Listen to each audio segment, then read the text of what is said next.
Hello and welcome back to part 3 of how to get started with your Thermomix. So this video is all about how to take your bowl apart, how to clean your Thermomix bowl.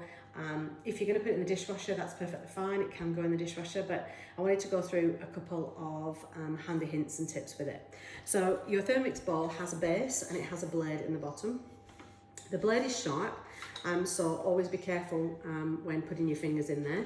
It has got a little lip on the top, so we're going to take the base off and take that out. So the little symbol on there's a little triangle symbol. I'll go a bit closer and you can see it, little triangle hazard symbol.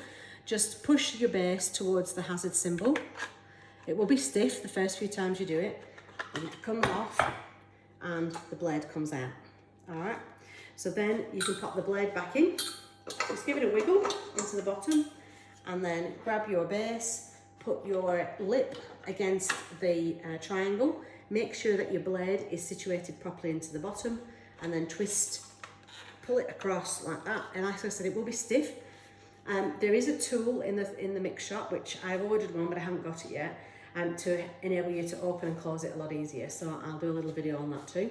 So that's how to get your bowl apart. Now, there's a couple of things that are really useful that are available in the mix shop. Now, if you're a customer of mine and you're local, you may have got one of these, because this is usually my present. If you're local to me and I've done a delivery demonstration, you'll get a cleaning brush. Now, it looks like a toilet brush and it is called a bowl brush, but it's not for the toilet.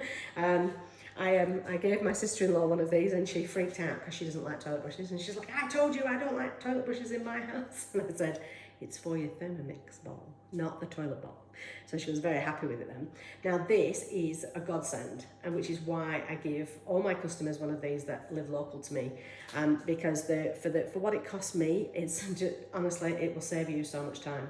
So once you've got your bowl and you've cooked something and it's a bit dirty, you've got a self-clean function, which I'll show you on the Thermomix when it's actually finished doing its update. But you can use your brush and basically just use your brush, scrub it round, backwards and forwards. You're not going to damage anything, and it will basically take most of the dirt off it. The other option as well is when you've taken your blade out, which we'll do. So we'll take the base off. So it's again over to it's a bit stiff, as I said, so over to the cross, over to the symbol, take your blade out. Now underneath your blade, if you've done dough or you've got a lot of dirt underneath these blades, you can actually use this green brush. It's brilliant for just getting in between like this, in between those little bits, and you can just push it through and it will get rid of all that rubbish, because these are quite stiff, and so that's another godsend. So you want this brush, and I think the green ones come in as pack of 2. And then the other one is that you're scrubbing. Now you can get these from kitchen shops. I think Thermomix do sell them as well. If you're local to me, I do have a few in stock.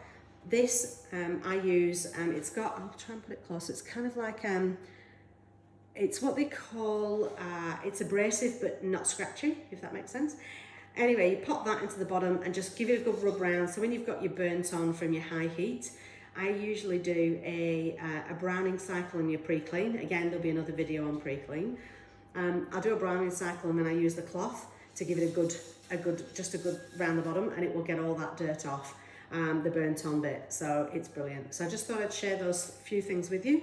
That's a quick video on how to clean. Just make sure that when you put it back together, especially if you're using the dishwasher, that you pop your blade back in, again to your triangle, make sure your blade's in place, pull it across, and it's good to go. What you don't want to happen is the kids are emptying the dishwasher, they're going to put the bowl into the machine and they put it in all apart and not together, and then you've got a chance of liquid going through the hole into your mortar, and that's not a good thing. If you do ever get water or any liquid into your mortar, do not tip the machine up to empty it out. Just leave it and give me a call, and that's where I'll book in a service and get that sorted for you. We're all human, and accidents do happen, so don't stress on that. My new machine is still doing an update.